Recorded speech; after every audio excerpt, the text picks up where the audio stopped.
giving you the information and tools you need to better protect your world.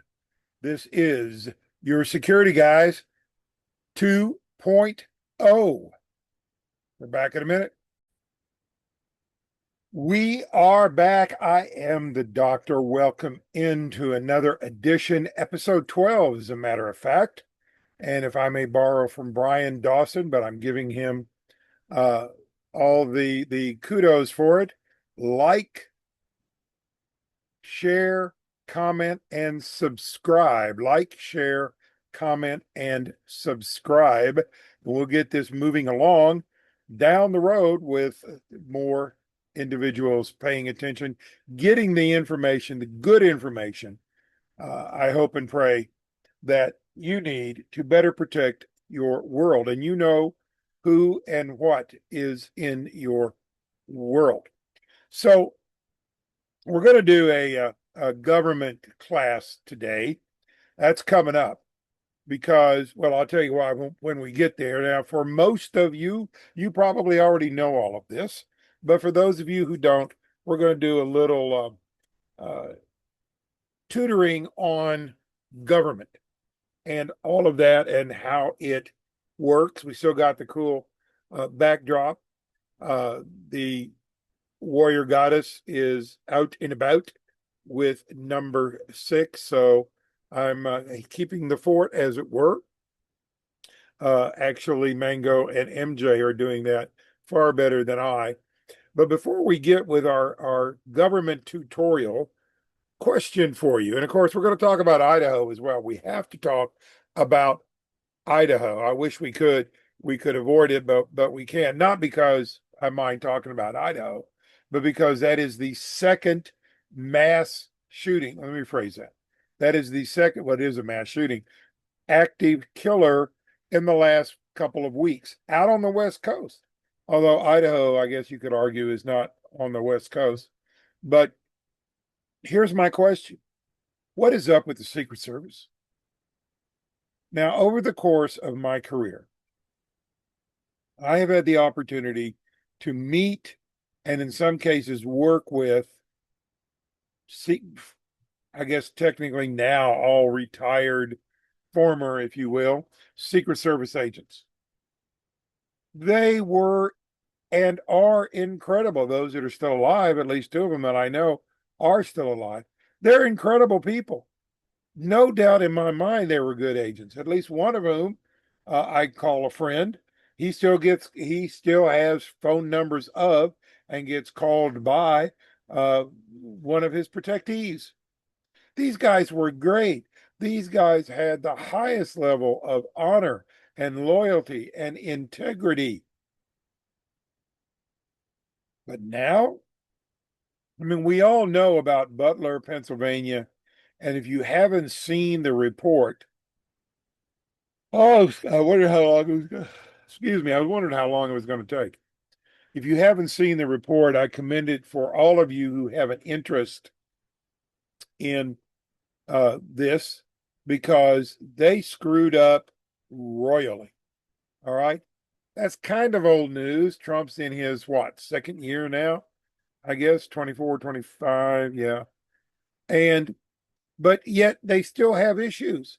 There is a leaker, and that has kind of gone away. So either it wasn't true or they have dealt with this individual privately as they should. But there was a leak on Vice President Vance's detail. What? Excuse me again. Why? How? If your job is to protect your person, then you don't tell anybody what's going on. And yeah, I know I'm a fan of including your spouse in what's happening.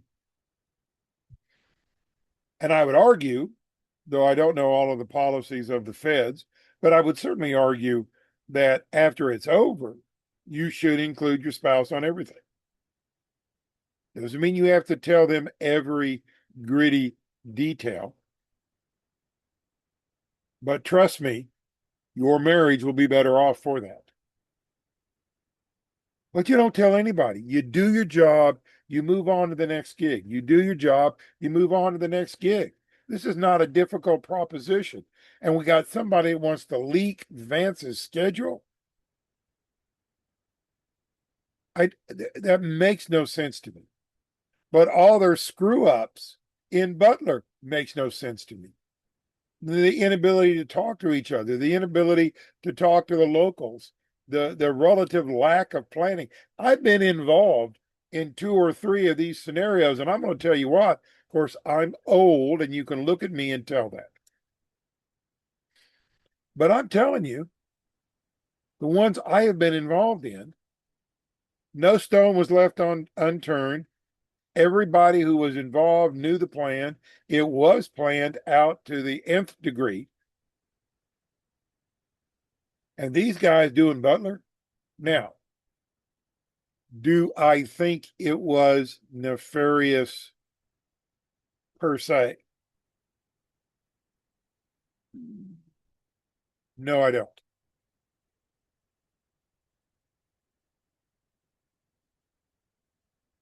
I don't think any Secret Service agent intentionally was trying to get Trump assassinated, or probably Vance assassinated. I think in the Butler case, it was complete incompetence. In the case in was it South America 3 years ago now, maybe a little bit longer, 4 or 5 years ago, where the Secret Service agents were apparently buying sex. That was ridiculous too. But I think the leak is about look at me, how cool I am. I'm on his detail. That's what I think, for what it's worth. But then we have this story out of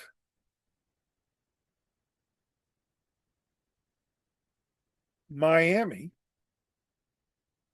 Now, they're relatively young, 29, and that's relatively young. Kind of makes me wonder how he managed to get on with the Secret Service so young. But then you look at his picture and you go, that may be the reason.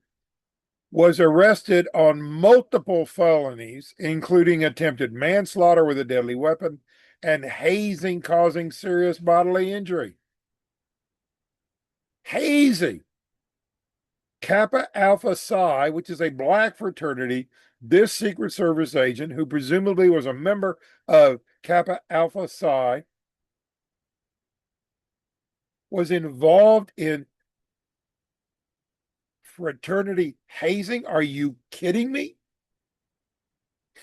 First and foremost, this guy is an adult. College is fine. University is fine. Contribute. Go to the games. Go speak to classes. But you're graduated now. Theoretically, you are an adult. Now, I, for one, and I've said this for years, I don't think you necessarily become an adult walking. Here I go again. Again, I apologize. Walking across the stage to get your diploma. I mean, when you walk up the steps on one side, you're a Ute. Thank you, cousin Vinny. You walk across the stage and you get off on the other side, and now you're an adult. I don't know that I buy that. But this guy is 29 years old. Charitably, he's been out of university for 8 years. And he goes back to be involved in hazing, which is probably illegal. It's a Miami report, so my guess is it happened in Florida and it's probably illegal. It is illegal. It was in Florida and it is illegal. Who does that? How have we lost the idea of integrity, especially in the Secret Service? They have been around at least since James T. West and Artemis Gordon were agents. They are, I believe, the second oldest federal law enforcement agency. The first one being, yes, Matt Dillon was a representative of the U.S. Marshals. People, this is unacceptable. Now, it does not say, the article does not say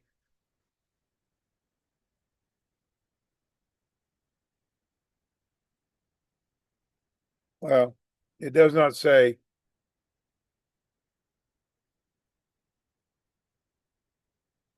how long he's been out of university or how long he's been with the Secret Service. So was he a Biden hire? I don't know. At 29, I'm going to guess he was. But again, I don't know how long he's been an agent.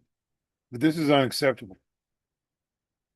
And I'm not only is it embarrassing to the service, I'm guessing the retired agents that I know are pissed off to the max. Because sadly, you know how we do this, and I'm going to talk about that in our government tutorial, but you know how we do this. This guy is a red mark, a blue mark, a black mark, whatever term you want to use, against all agents, and it just shouldn't be that way. We saw it with Rodney King. We saw it with George Floyd. We paint all fill in the blank with one brush, which I find fascinating because when you do that ethnically, when you say all blanks do this, or all blanks are this, and I'm using blank not as a pejorative, but fill it in, then you get in trouble. Then you're called an is, you're called an ism. You're not looking at people individually. You're not looking at cultural groups individually. New York blanks are different from Alabama blanks, who are different from Colorado blanks, for example. But boy, by golly, let two LA coppers, for whatever reason, I don't think we know yet today why they did what they did, whoop up on Rodney King, and every cop in the world does that. But you know, it's interesting. I was the backup on a car stop one time, and right after Rodney King, that's how old I am.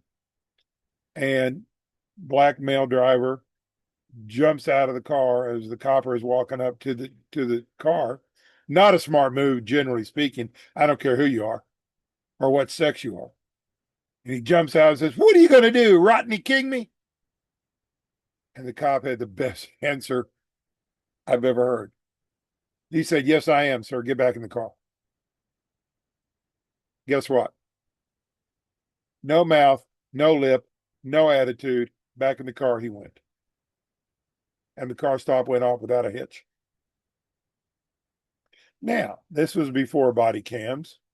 I don't know that I would recommend saying something like that now on body cam. But then again,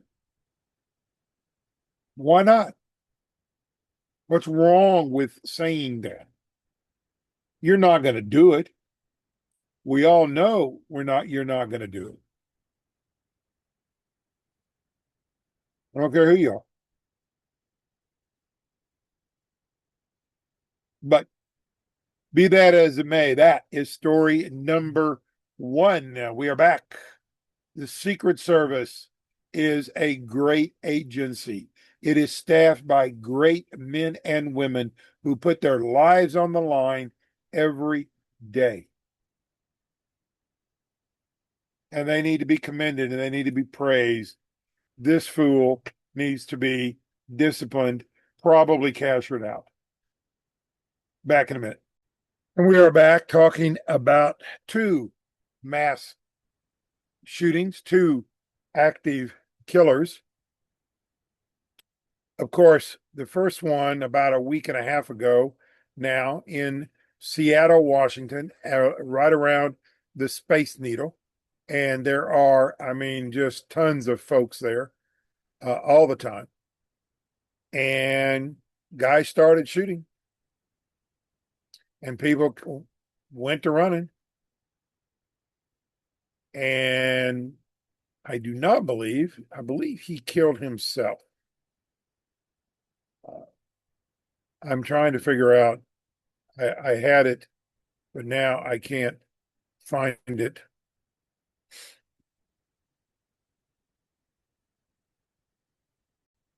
All right, so it should come as no surprise that I was wrong. The shooting last week, July 27th, I believe it is, was at the Seattle Space Needle. If you've never been to Seattle, Seattle is great. We went on an Alaskan cruise there a couple of years ago, sailed out of Seattle. The cruise was great. Seattle, not so much, but that's neither here nor there. Three people dead, several wounded, a 15-year-old taken into custody.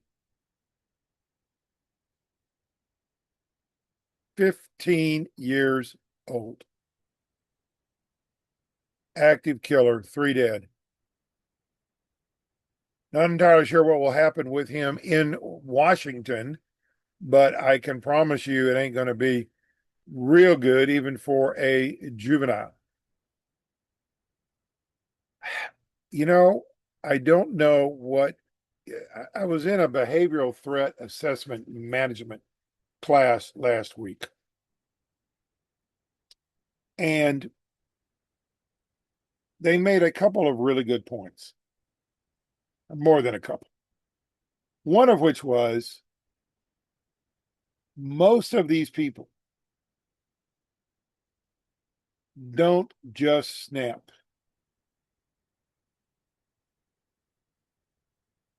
There's a long line of grievances. Now, I don't know what kind of a grievance a 15-year-old could possibly have. I mean, to be honest with you, he's 15. But be that as it may, most of these people have this long list of grievances, and nobody pays any attention to them. Nobody hears them. And they usually engage in what we call leakage, which is let things out, either things they say, things they write, things they do. And here again, many of us pay no attention. We ignore it. And you know, who knows why we ignore it? All kinds of different reasons, I suppose. But let me encourage you to spend a little more time. Probably should quit doing that, right? Let me encourage you, spend a little more time listening to your kids' friends, to youths and young adults at church, to really anybody. And if you hear something that is concerning, talk with them, talk with somebody. Because you know what? If we all do what we can do, we can reduce this. Of that, I have no doubt. From Washington to right next door, I believe it is, I'm geographically illiterate, Idaho. Now, this is interesting because the guy in Idaho, the killer in Idaho, number one, he went to an In-N-Out burger. I'm not entirely sure why, but with all due respect to our son-in-law, In-N-Out burgers are pretty good. Fries are pretty good, but they relocated to Nashville. Maybe we'll get some in the South, but or they're about to relocate to Nashville. We're going to relocate to Nashville, but this guy starts firing inside the restaurant and then moves outside. He's got a rifle. And in the drive-through were a number of individuals, one of whom was a retired police officer carrying, the other of whom was a citizen carrying. Now, I use citizen with all due respect to my very dear friend, Pete Simons, who's now been called home. He didn't like the term citizen, but we're all civilians, he would say. And he was a retired FBI agent from the Hoover era. Great guy, hilarious, funny as all get out. But I use the term citizen to differentiate that individual from police officers. And this is interesting. I don't know that I would have had the presence of mind to do this. So they're both in the drive-through. Apparently, there are a lot of cars at the drive-through. So the retired cop, who, by the grace of God, his wife is an emergency room nurse, and there was another emergency room nurse in the car with them. But he hears it, he knows what it is, and he gets out of the car, but does not draw his weapon. Now, you might ask, this is where I miss Chance, because you might ask, why didn't he draw his weapon? That is an excellent question. He said he did not want to be identified by another good guy as the shooter or by the cops. He was in civilian clothes. Like I said, he's a retired police officer. So he attempts to engage, my word, I don't know that's his word, the shooter. And what he does, clearly a great personal risk. He draws the shooter's attention away from everybody else to him. It's called breaking the OODA loop. Some of you have probably heard that before. And what it means is this asshole, an asshole is a viable criminological term, was so focused on what he was doing. I'm going to kill people, or at least shoot people. And this guy suddenly in front of him doing a who knows what draws his attention away from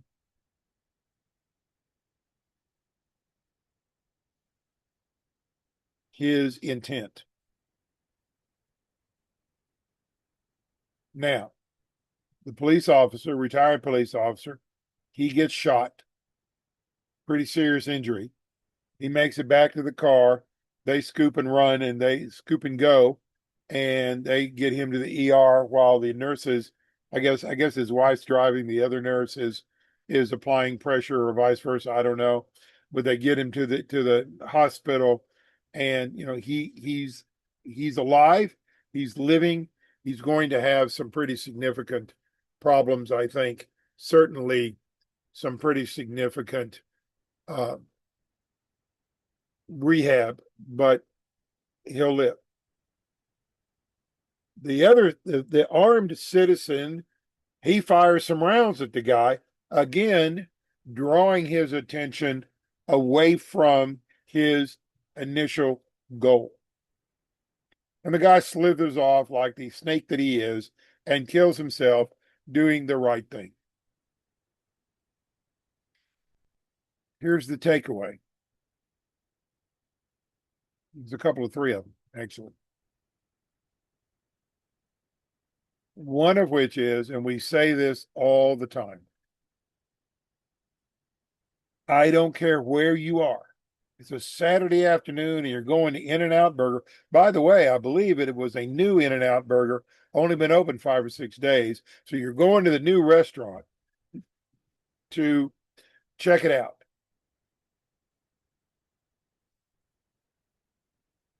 But do you know where the exits are? What is your plan if? What are you going to do? What is your plan if you and the people you're with get separated?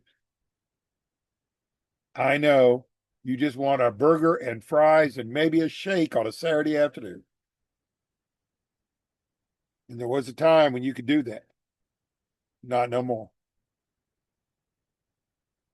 You need to have a plan. And you need to be ready to take action if that is who you are. Now, what I mean by that is that the citizen who uh, fired back at the bad guy was around, he was at a mall shooting some years ago, and he'd been apparently a gun guy for a while. And he realized that he needed better training and that he needed to help other people get that training after what he saw at the mall shooting that he was involved in.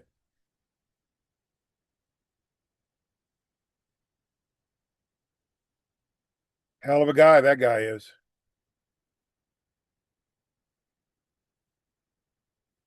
He just saw it and knew what he needed to do. And he did.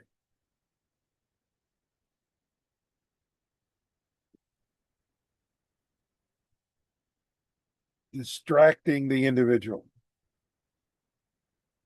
Whatever you, if what you choose to do.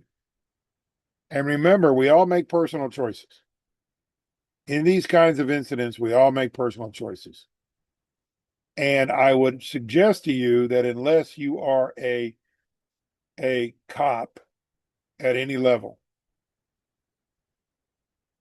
no one's going to fault you for whatever decision you make. And these days, I'm not sure they're going to fault you if you're a cop.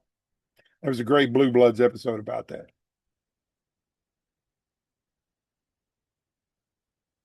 But know that it is possible, even being unarmed, that you can have a significant impact on what happens. And remember, Ed Monk, First 30 Seconds, is the name of his book.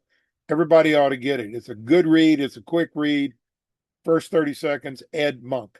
I'm not sure that's the full title, but Ed Monk's the author.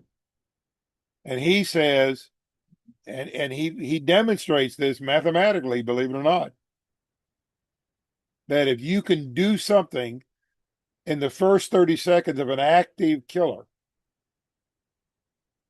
you will reduce the carnage significantly. Now, whether that is distracting him with your body, as apparently the retired copper did, whether it's firing some rounds like the citizen did, throwing crap at him, yelling and screaming, remember, now, remember two things. Number one, you will change his focus, saving the lives of those around. And two, you will become his focus. And yes, you might get shot. And yes, you might die.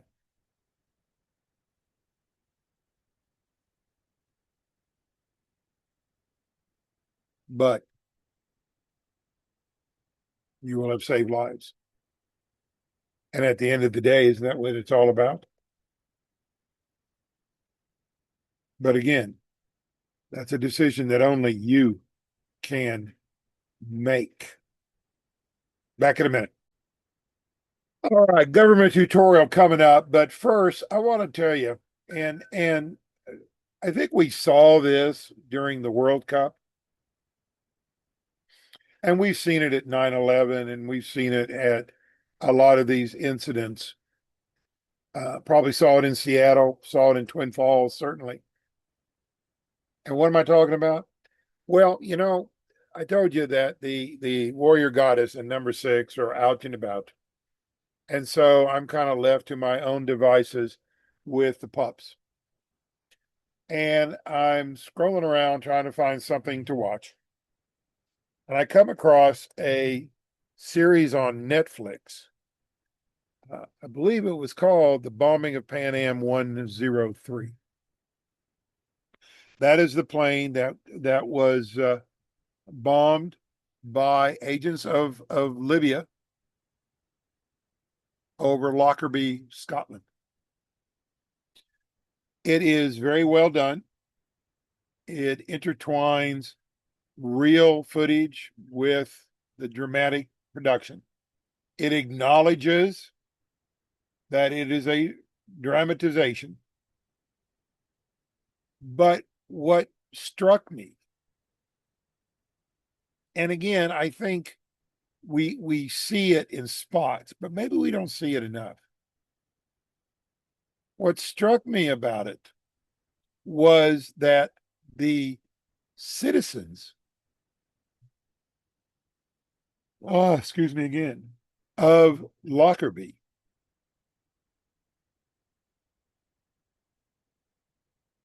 took it upon themselves to essentially help the cops, to do some things that the cops either aren't going to do, didn't have the personnel or time to do, just because this was their town. This was their country. Some of their people were on that plane.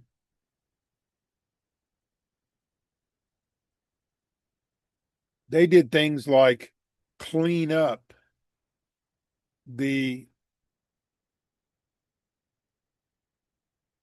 personal items that were not destroyed in the bombing so that the family could get them back in a clean and orderly fashion. Clothes and books and pictures, whatever you travel with, right? One woman, and I don't know, to be honest with you, I'm just going to tell you this, but to be honest with you, I don't know that this happened.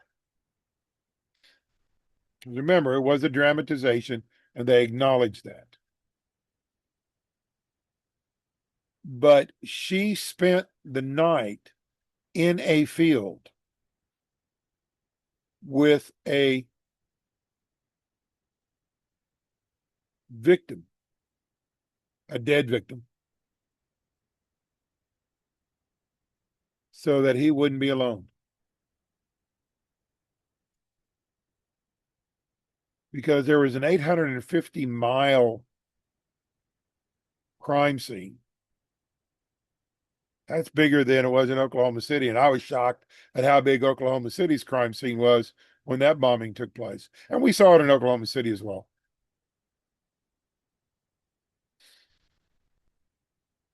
She said something to the effect that one shouldn't be alone at that time.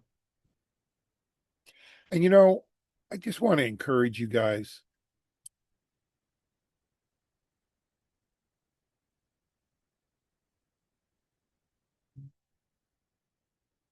Be empathetic. Empathy is not sympathy. Do what you can when you can, where you can. Now I sound like the terrorist mantra, but I'm not talking about that. I'm talking about stepping up to help in times of distress. Now, there's a verbal judo term, applies to cops, but it applies to situations like this as well. Think for others as they would think for themselves under better circumstances. I don't know that I would have thought about staying in a field overnight with a lone dead victim that I don't even know, so that they would not be alone.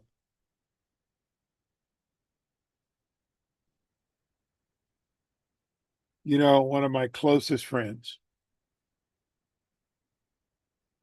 died during COVID. And of course, we had Fauci's testimony or lack thereof last week as well. Or I guess maybe it was this week. And my story is not the only one like this. But he died with COVID.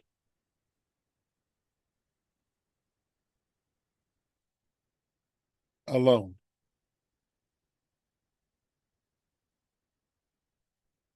His kids couldn't see him. His wife couldn't see him. I couldn't see him. We couldn't even have a funeral together.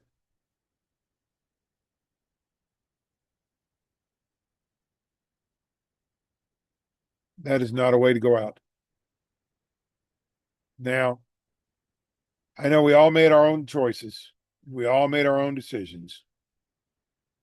And we all chose to believe or not to believe the experts, which we now know had no idea what was going on. And in Fauci's case, was doing things apparently to serve, he was doing and saying things to serve himself.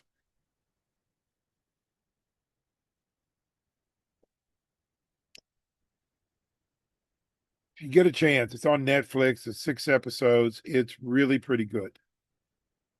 But if you watch it, watch the portrayal of the Lockerbie folks. And there are other reasons to watch it. I mean, the lack of communication, the lack of sharing of information, the CIA not playing well with others, duh. The FBI sort of kind of trying to play with others and not doing a really good job of it, not completely the agent's fault, however, believe it or not. And I'm not a Phoebe's fan.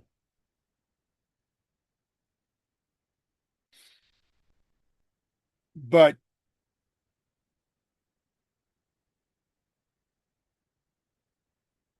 we are good people. We are a good people. And we need to demonstrate that more than we do. Government tutorial, that's next. Don't go anywhere.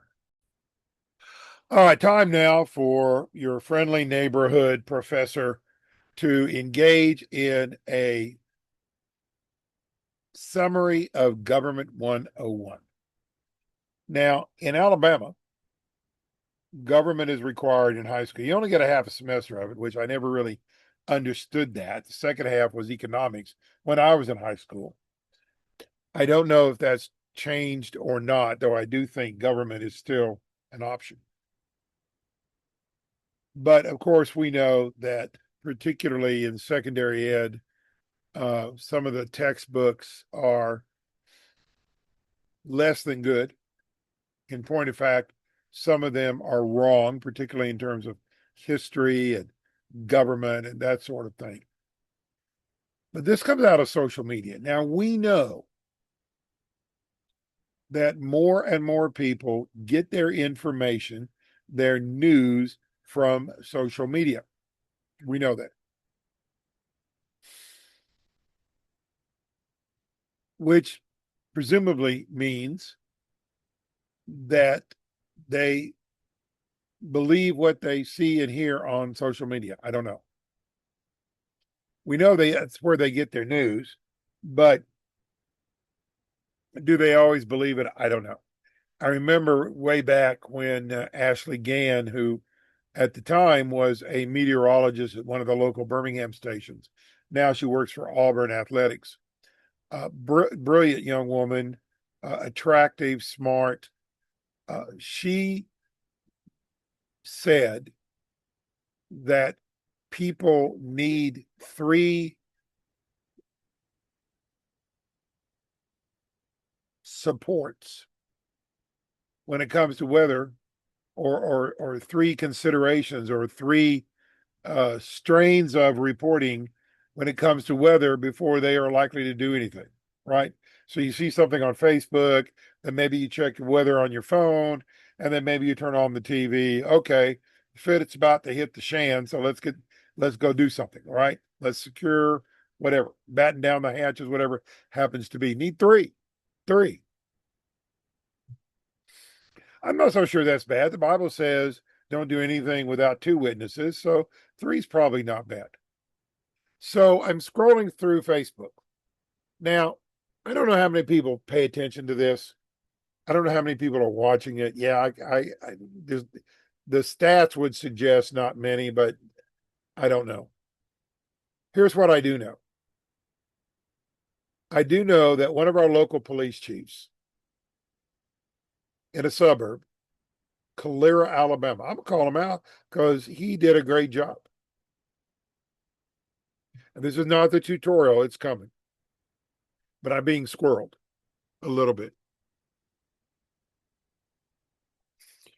He wrote a post on Facebook explaining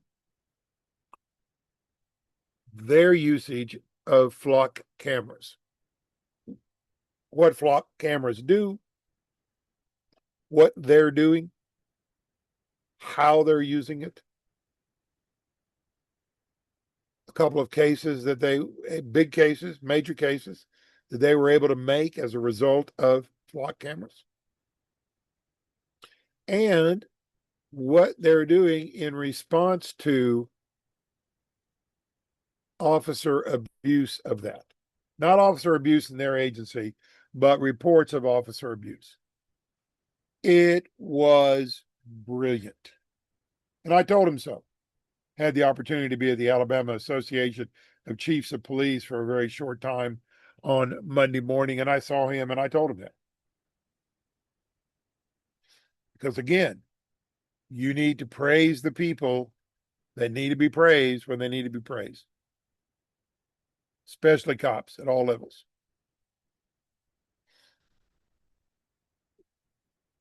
Now, there were some snarky comments.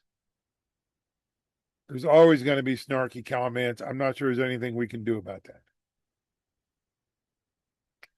So as I'm scrolling through, I read that. I go, yeah, good job, Chief. And he's right. Everything he said is right. You can't quit using technology because A, some people are pissed off about it, and B, some people will misuse it. Look at technology throughout history. And you will find, I believe, that every technological innovation has been abused by somebody at some point. Remember the Ray Stevens song? It's me again, Margaret.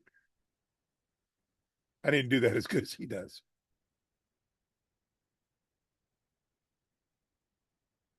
So you just have to live with that. Same thing with AI in the education realm. There are educators, certainly at the university level and probably the secondary ed level as well, that are trying to ban AI. You're not going to ban AI. A, you're not going to ban AI. B, I'm not completely convinced that we can ban AI use by our students.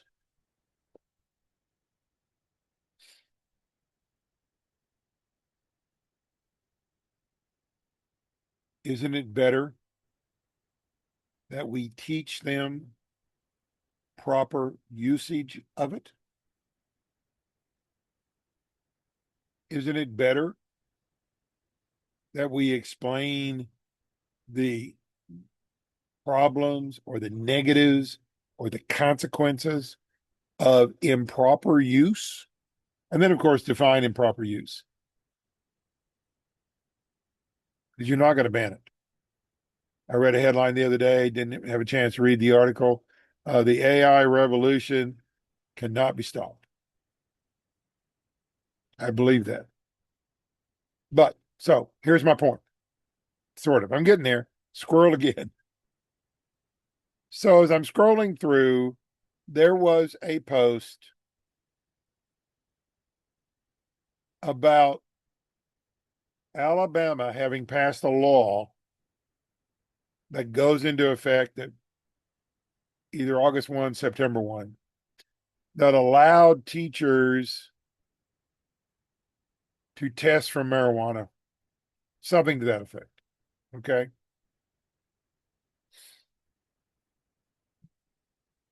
Now,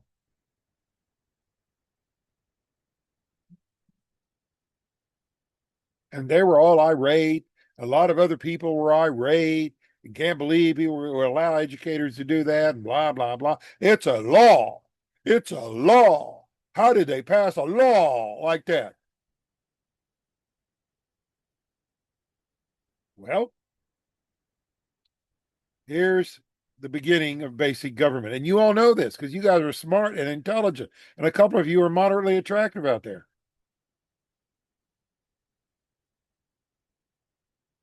Both legislative houses, for lack of a better word, whether you're talking about state or federal,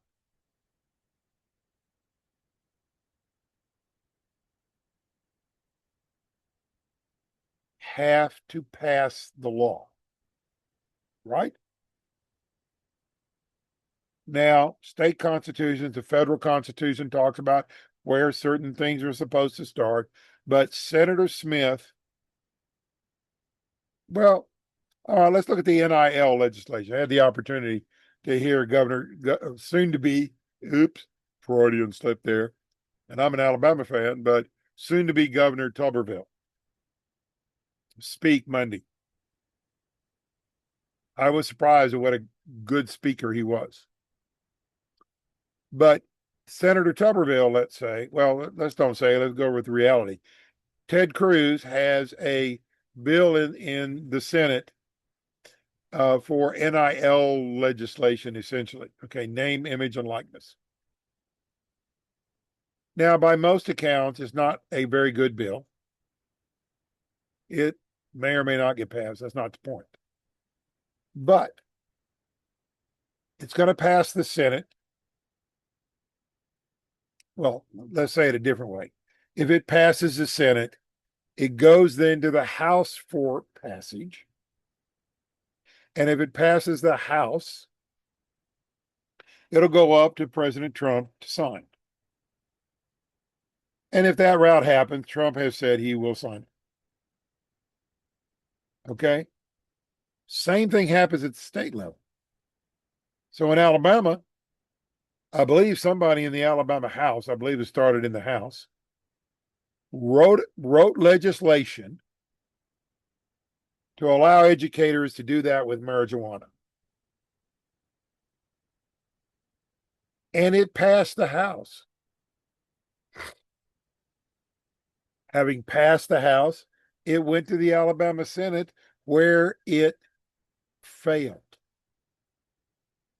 And then, of course, we all know with presidents, at least, and locally, you may hear it on the news, but in the media, but I don't think even the local media pays much of attention to this.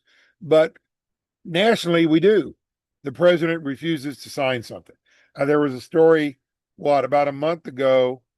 Trump's not going to sign some legislation, affordable housing, maybe because he wants Save America Pass, whatever. Fine. Here's my point. My point is that ignorance is no excuse.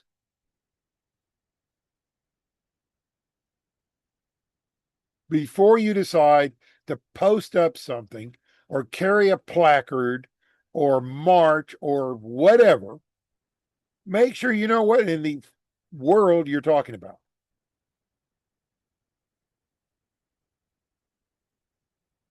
It is not a law in any state that I am aware of or the federal government until both houses, and I'm using the houses generally, have passed the bill and the governor has signed it. Now, there are ways in which a bill can pass without the governor or presidential signature, and that's built into our system, right?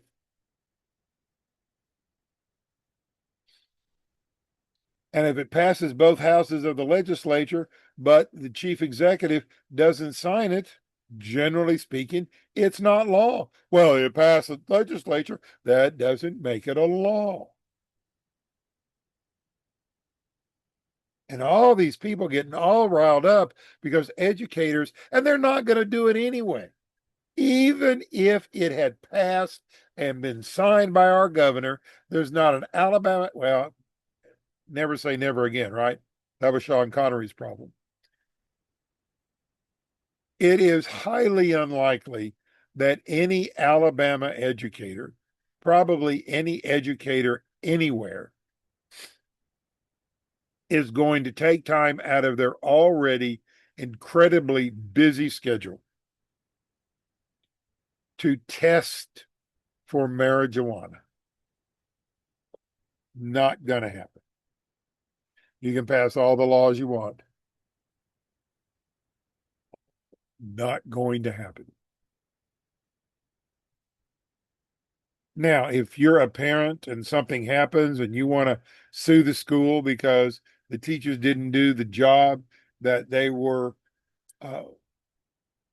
required to by law, okay. That's your right. I have no issue with that. And whatever's going to happen is going to happen, which brings me to my second point. Again, a Facebook post, and I got blasted. But again, an Alabama situation, and I'm not going to mention any names because I don't think that's appropriate. But I'm going to tell you what was there, and I hope that this is a fair rendering thereof, and then continue with our tutorial. So this person had a post. They have a lawsuit in federal court against a local city wanting a number of records, mostly police records, involving a mayor, I believe it was, of a local city, whatever. You get the point, I hope, right? You get the point.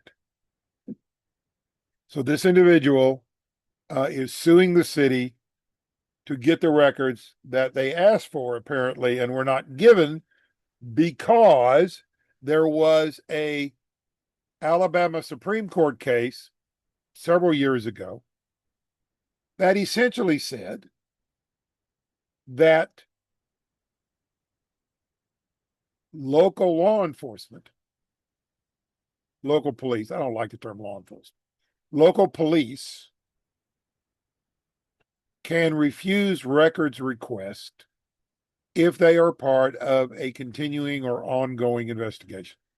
And hopefully I got that part right. Pretty sure I did. Now, when that case came about, again, several years ago, the name of the sheriff of the county in which the city exists, you with me? With me?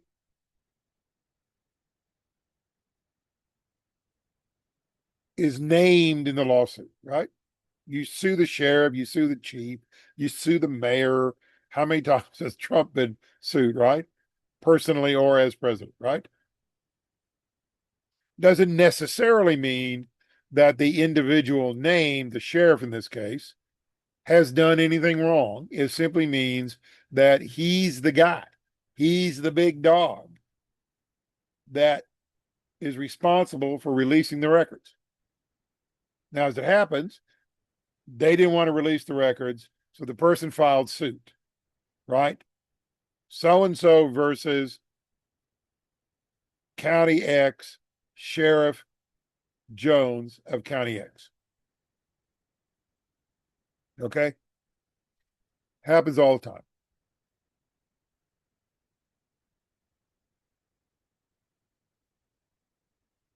The sheriff,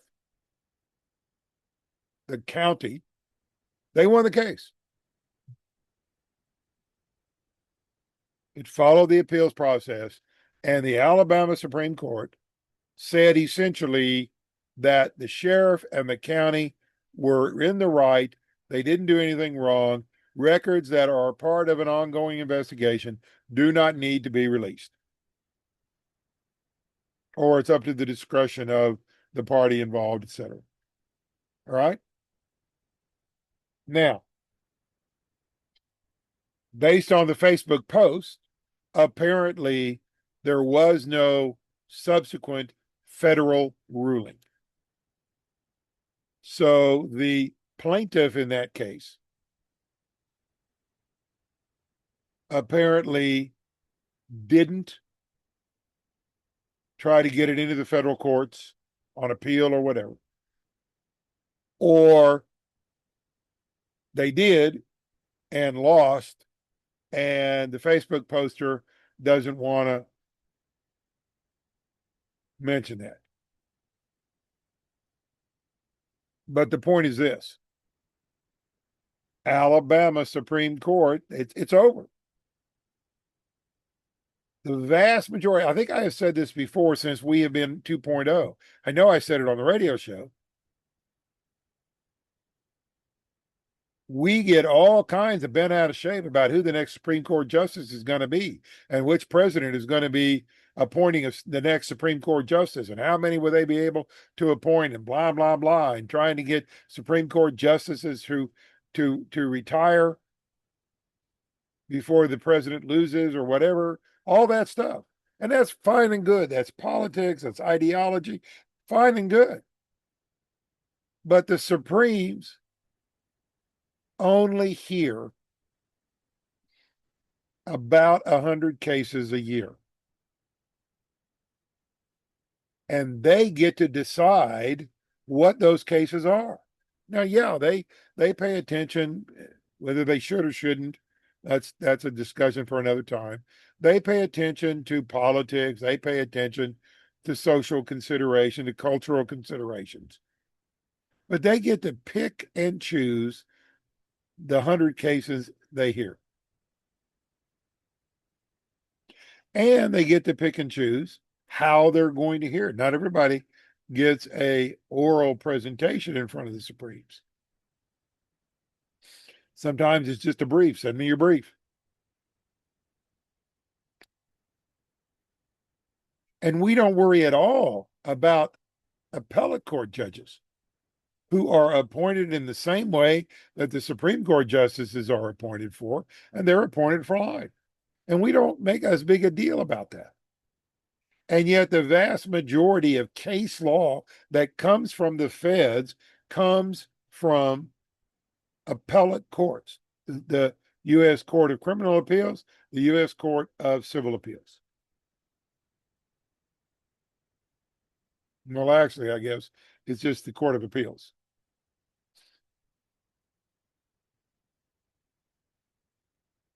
We don't care as much about who's sitting in the various circuits.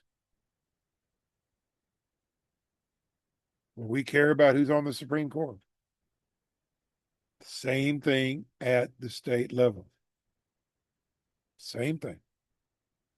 Now, Alabama has a court of criminal appeals and a court of civil appeals. Two different courts, 9 on each, I believe. And we have the Alabama Supreme Court. Judges run for office to be elected to one of those, right? So I'm running to be on the Court of Criminal Appeals, or I'm running to be on the Supreme Court. And the same thing. Now, I don't know how many cases the Alabama Supreme Court chooses to hear. But if they don't choose to hear it, then whatever ruling was made at the appellate court or the criminal or the civil court of appeals or the criminal court of appeals, it stands. Right? Stands. Now, in Smith versus County of X and Sheriff Jones, the Supreme Court ruled in favor of County X and Sheriff Jones. That is settled law.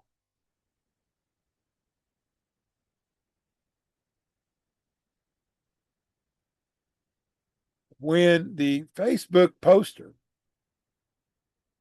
sometimes I forget this isn't radio anymore. Forgive me for that. The Facebook poster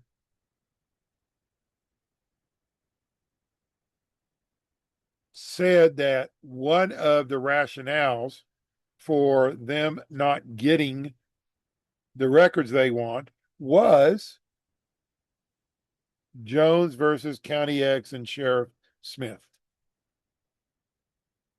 Then she goes on to blast Sheriff Smith, implying, I don't believe they actually said this on its face, but certainly implying that Sheriff Smith was corrupt. And then when he decided to retire, he handpicked his successor, and then he went on to have another job where now he's controlling all of the whatevers. Well, first of all, I don't know how it is where you live, but that's not unusual, particularly at the sheriff level. Happens all the time. One can argue that when Lindsey Graham died unexpectedly, his successor is his sister. She now says she's going to stand and run for office. Cool. Let her. That's not corruption. That might not be a good idea, but it's not corrupt.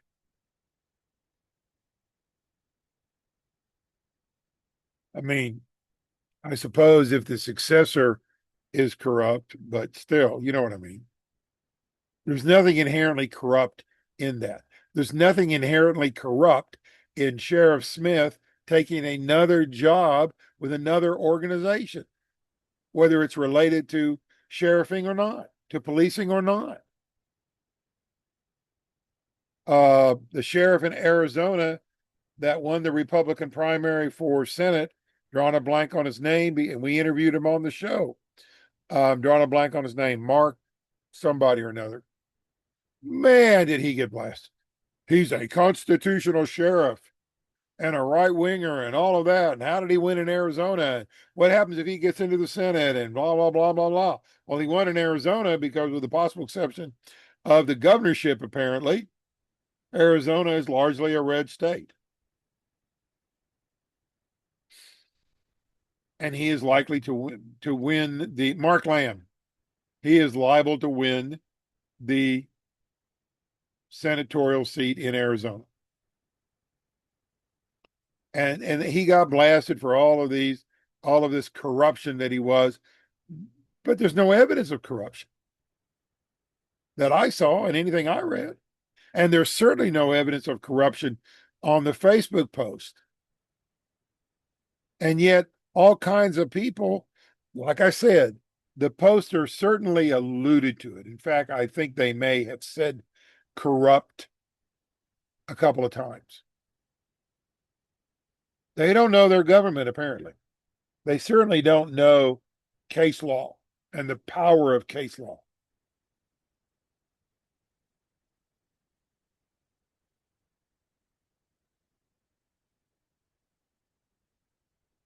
My point is this. Remember your basic government class, whether it was in high school or university, and think before you open your mouth.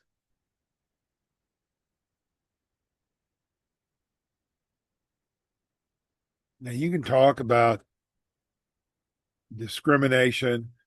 There's a section in my judicial process class I teach, and I'm not sure exactly how I got that, but it's not a bad class to teach, where we talk about juries and jury selection. I mean, the Carmelo Anthony jurors, black potential jurors in the Carmelo Anthony case on voir dire, which is, for those of you who don't know, the initial questioning done by both sides in a case. Some of them said variations of, I don't think, these are black potential jurors, I don't believe that I could send a brother to prison. I don't believe that I could convict a brother. And these are black men and black women, I believe. So there were no blacks on the Carmelo Anthony jury. People freaking out about that. There were minorities on that jury, but no blacks.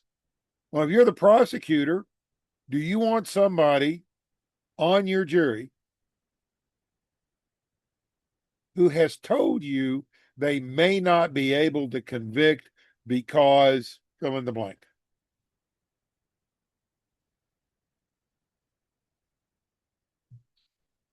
You want people on your side. The defense wants people on their side. That is our system. Now, you want to fix that? Get rid of the preemptory challenges, maybe. Challenge only for cause, although I would argue that wouldn't have changed anything because that's a cause. This person has predetermined, has their mind already made up. Well, no, I don't. Oh, you just said you did. Or at least you just said it would be unlikely for you to be able to follow the evidence. It was a great episode of Law and Order right toward the end of this past season that reflected this very well. And that was corruption. The judge was corrupt. But know what you're talking about before you open your mouth. Now, this Facebook person, they're angry because of their case, and I get it. Anger is fine.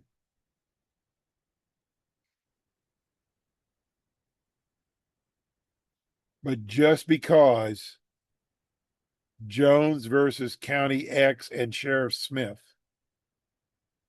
is now the law of the land in Alabama does not mean that County X is problematic or that Sheriff Smith is or was corrupt.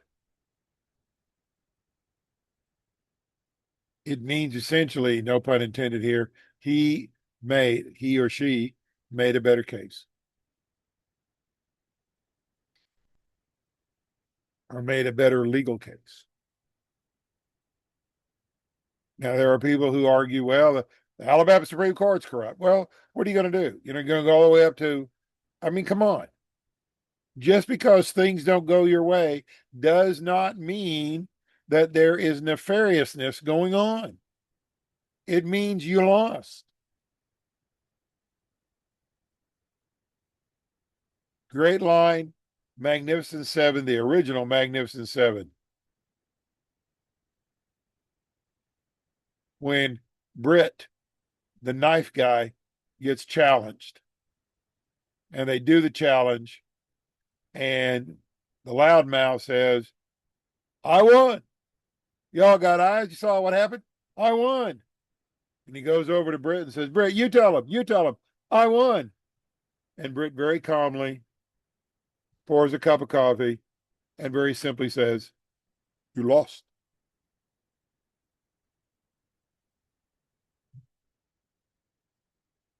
He wanted to do it for real, and guess what? He lost. Our system, right or wrong, is based on winners and losers. Our legal system is based on winners and losers. Just because you lose doesn't mean it was prejudiced, discriminatory, or corrupt. Especially if you have the ability to take it to the next level and the next level and the next level, and you lose at all these levels, come on. All right, there's your tutorial for the day. There's the information you need to know to better protect your world. I am the doctor. Be careful out there. Remember to do it to them before they can do it to you. That's it. That's all. We're out of here.